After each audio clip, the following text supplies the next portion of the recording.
Hello, today we will learn about pillars of Indian administration.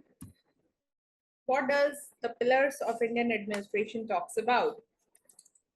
There are three pillars of Indian administration: the legislative, parliament, the executive, government and the council of ministers, the judiciary, Supreme Court and other courts. We all are aware about the Indian administration, the forms of Indian judiciary. But what are the basis of and what are the functions of these three dimensions of the administrations? So today we will learn about the legislative. Parliament, branch of a government which performs the function of lawmaking through deliberations. The main function of legislative is to make law. Law. What do how we will define law now? हम लोग किस तरीके से law को define करेंगे?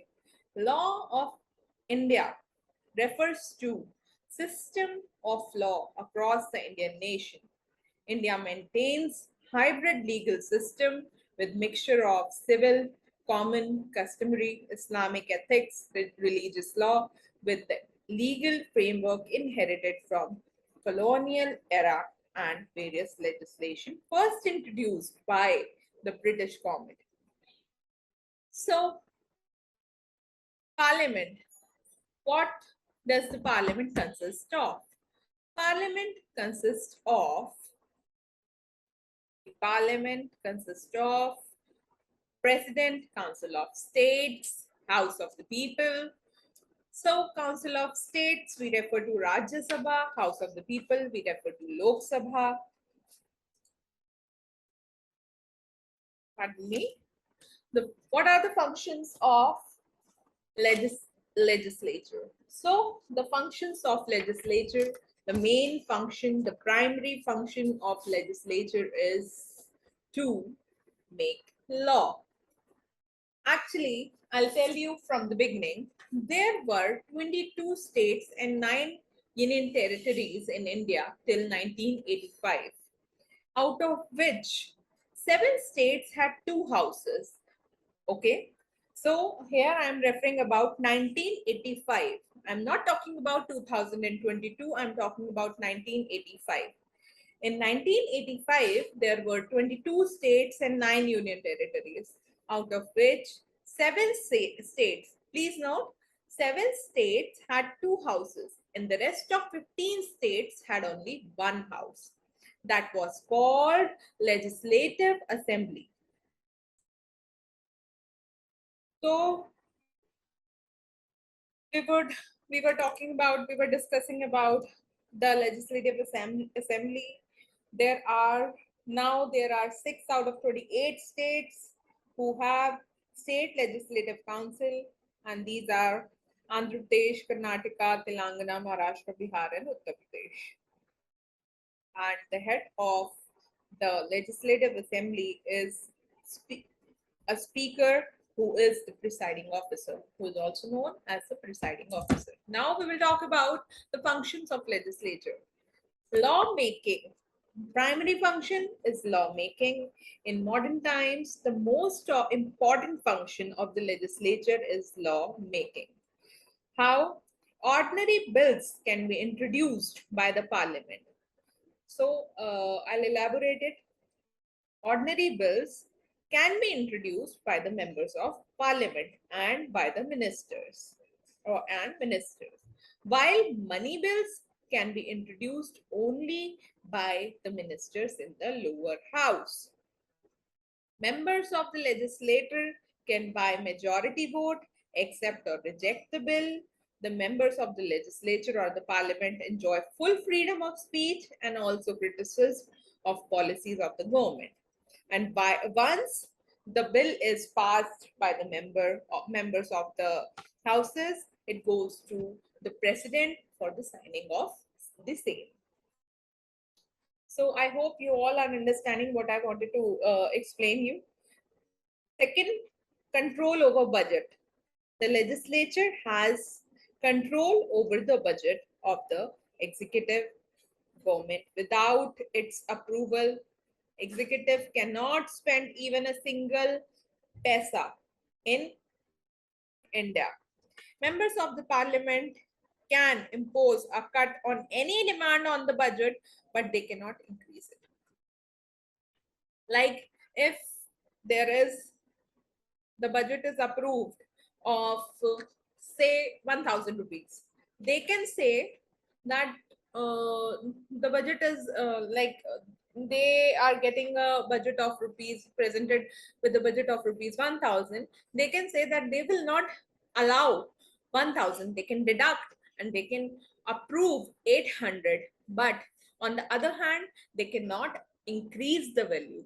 Like they cannot say कि हाँ जी हाँ आप 1000 नहीं आप 1000 नहीं, you can get 1200. No, that cannot happen.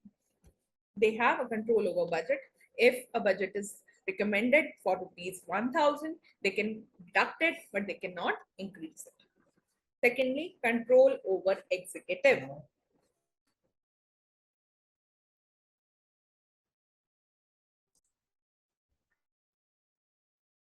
So the next is control over executive. Control over executive. Third point. In parliamentary government, the legislature or the parliament exercises full control over executive or council of ministers. The parliament has right to put questions, supplementary questions to the cabinet. Parliament can remove cabinet by no confidence motion. It can bring adjournment motions. It can bring censure motions against the cabinet. The parliament can also appoint a committee to investigate the affairs of the ministers. They have a full control over the executive. Next is judicial. Judicial, the legislature has to perform certain judicial functions also, like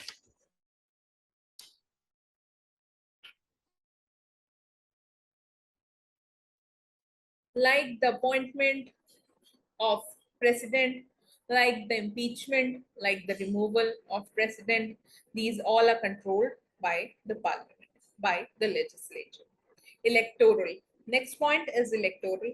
In certain countries, the legislature elects the president, the vice president, and the judges.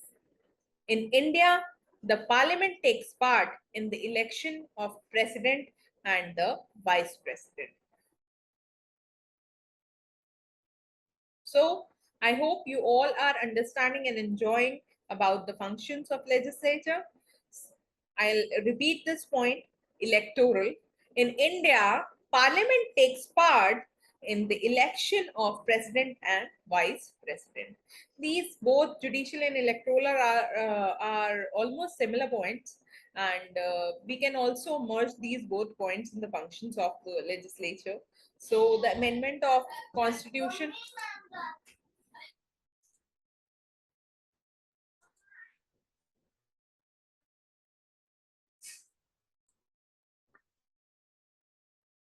Yes. So the next point was amendment in the constitution.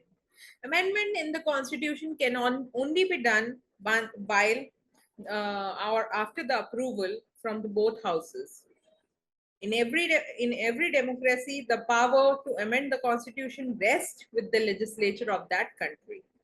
The only difference is that in some countries, similar procedure can also be adopted as that for the amendment of ordinary laws or bills. In some countries, special procedure is adopted for the amendment of in the constitution. And now we will talk about what is the procedure in our country. The parliament can amend certain clauses of constitution with two-third, please note, two-third majority for amending certain clauses. The approval of one half of the state legislatures is required. That is a mandatory part. So the one other function of the legislature is amendment in the constitution. The next point is minor of public opinion. Nowadays, legislature also acts as a mirror. Sorry, I was wrong. It is not minor. It is mirror of public opinion. So nowadays, legislature acts as a mirror of public opinion because it criticizes and compels the executive to act according to the wishes of the people. This is also one of the main functions. And now we will talk about as a board of directors. It sounds a little like I don't know whether you all will believe this or not, because it also, but that's very true that it also acts as a board of directors. In certain countries, legislature acts as a board of directors because for these like parliament is a very plays a very important role in government corporations because it decides the manner in which administrative branch is to be organized and perform its functions. It also decides the way and the means for raising money. So these all are the functions of legislature.